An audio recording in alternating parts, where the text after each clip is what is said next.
olhar, ele é muito poderoso. Parece que eu era um pedaço de carne e ele estava me olhando assim como se fosse me atacar. Todo mundo fala, um olhar não tira pedaço, mas acaba que tira muito pedaço. Para tudo existe limite, até para um olhar quando ele constrange, intimida. Uma campanha no metrô de Londres foi direto ao ponto e pede para denunciar quando a encarada vira assédio. Mas como identificar se um olhar pode ser enquadrado nesse tipo de violência? O Fantástico ouviu especialistas e colheu depoimentos de mulheres que usam diariamente o transporte público aqui no Brasil e na Inglaterra. Não estamos falando aqui do olhar curioso, passageiro, nem do olhar trocado propositalmente, recíproco, que pode até ser a primeira faísca da paquera. A gente está falando do olhar intimidador e que causa medo. E o ambiente onde isso acontece o tempo todo, no transporte público, trens, ônibus, metrô. Eles ficam olhando, quando eles encaram, eles ficam olhando de cima para baixo. A gente se sente constrangida, na verdade. Difícil encontrar uma mulher que não tenha uma história para contar, em qualquer lugar do mundo.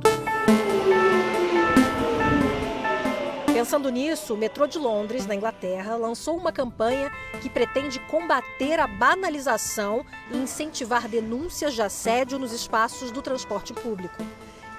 Quem conta é a repórter Cecília Malan. Um comportamento em especial ganhou destaque nos cartazes da campanha britânica, o staring, que se traduz em um olhar intenso, insistente, intrusivo, aquele que não desgruda. Na maioria das vezes, a mulher troca de lugar, sai de perto e nem sequer percebe que foi vítima de assédio. Se percebe, muitas vezes não denuncia, por constrangimento, vergonha ou pior, por se achar culpada. Homem velho, homem jovem, ficam olhando mesmo. Me irrita demais, diz Robin. Faz parte do meu dia a dia como mulher. Katie diz que sai de perto o mais rápido possível, mas quando vê que acontece até com a irmã mais nova, se pergunta quando isso vai acabar. Casos recentes foram parar nos jornais daqui.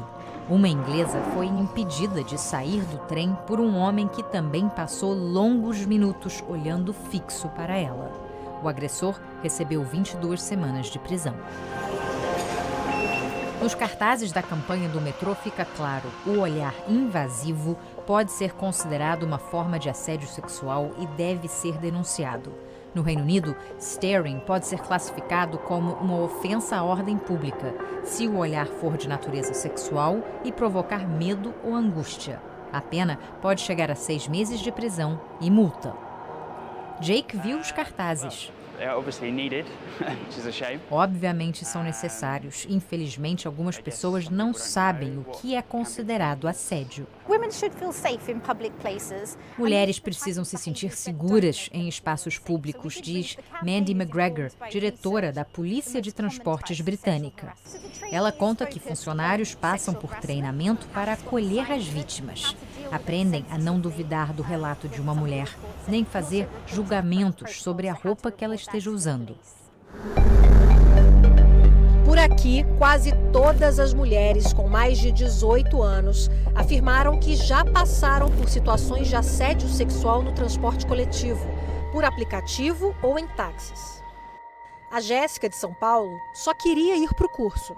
Eu estava no trem, quando foi que aconteceu, que eu percebi que ele já estava me olhando há um tempo e era um olhar bem diferente do que a gente sabe que é só ver, assim, olhar. Ele estava observando mesmo, com atenção, a cada movimento que eu fazia. Se fosse assim, para você agora me falar, descreve a pessoa, eu não consigo, mas o olhar, se eu ver ele me olhando de novo daquele jeito, já me arrepia toda.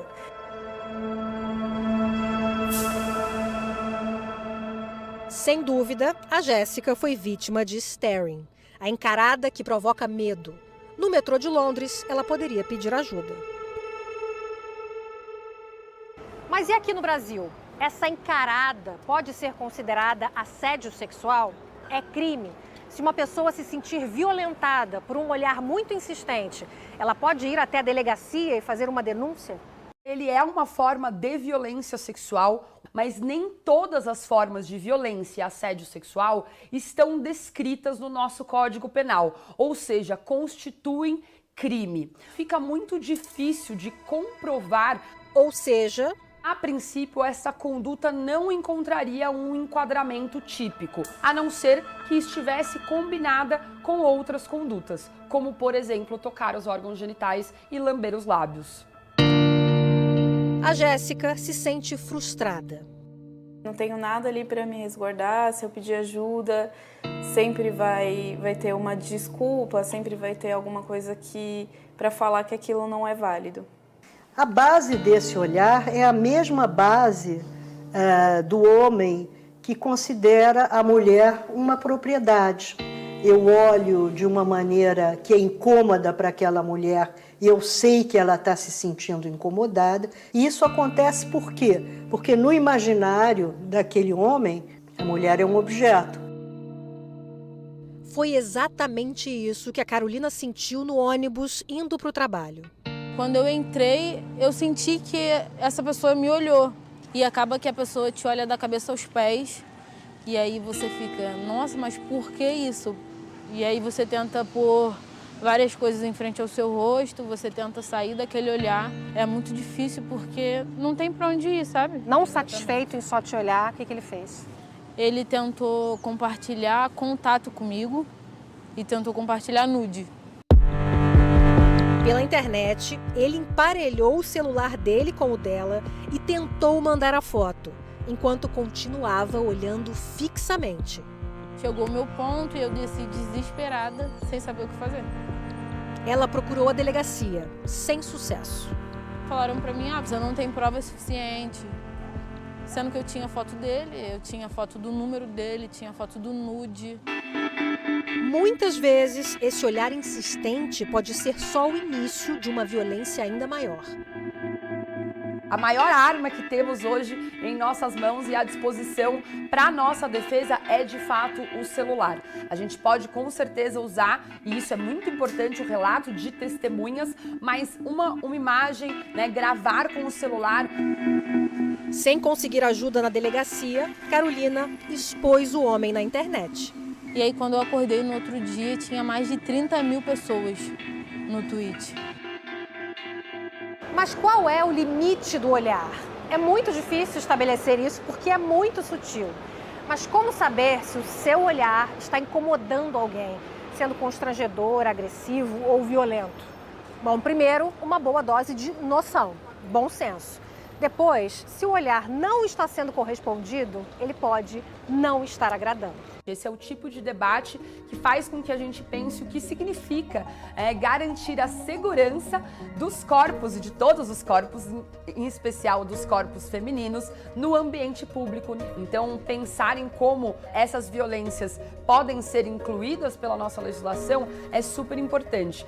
E, além disso, começar pela educação, por exemplo. Educar meninas, meninos, para que cresçam com esse sentimento de parceria, de igualdade e não de possessão, de domínio, de hierarquia, porque essa é a base desses olhares, inclusive.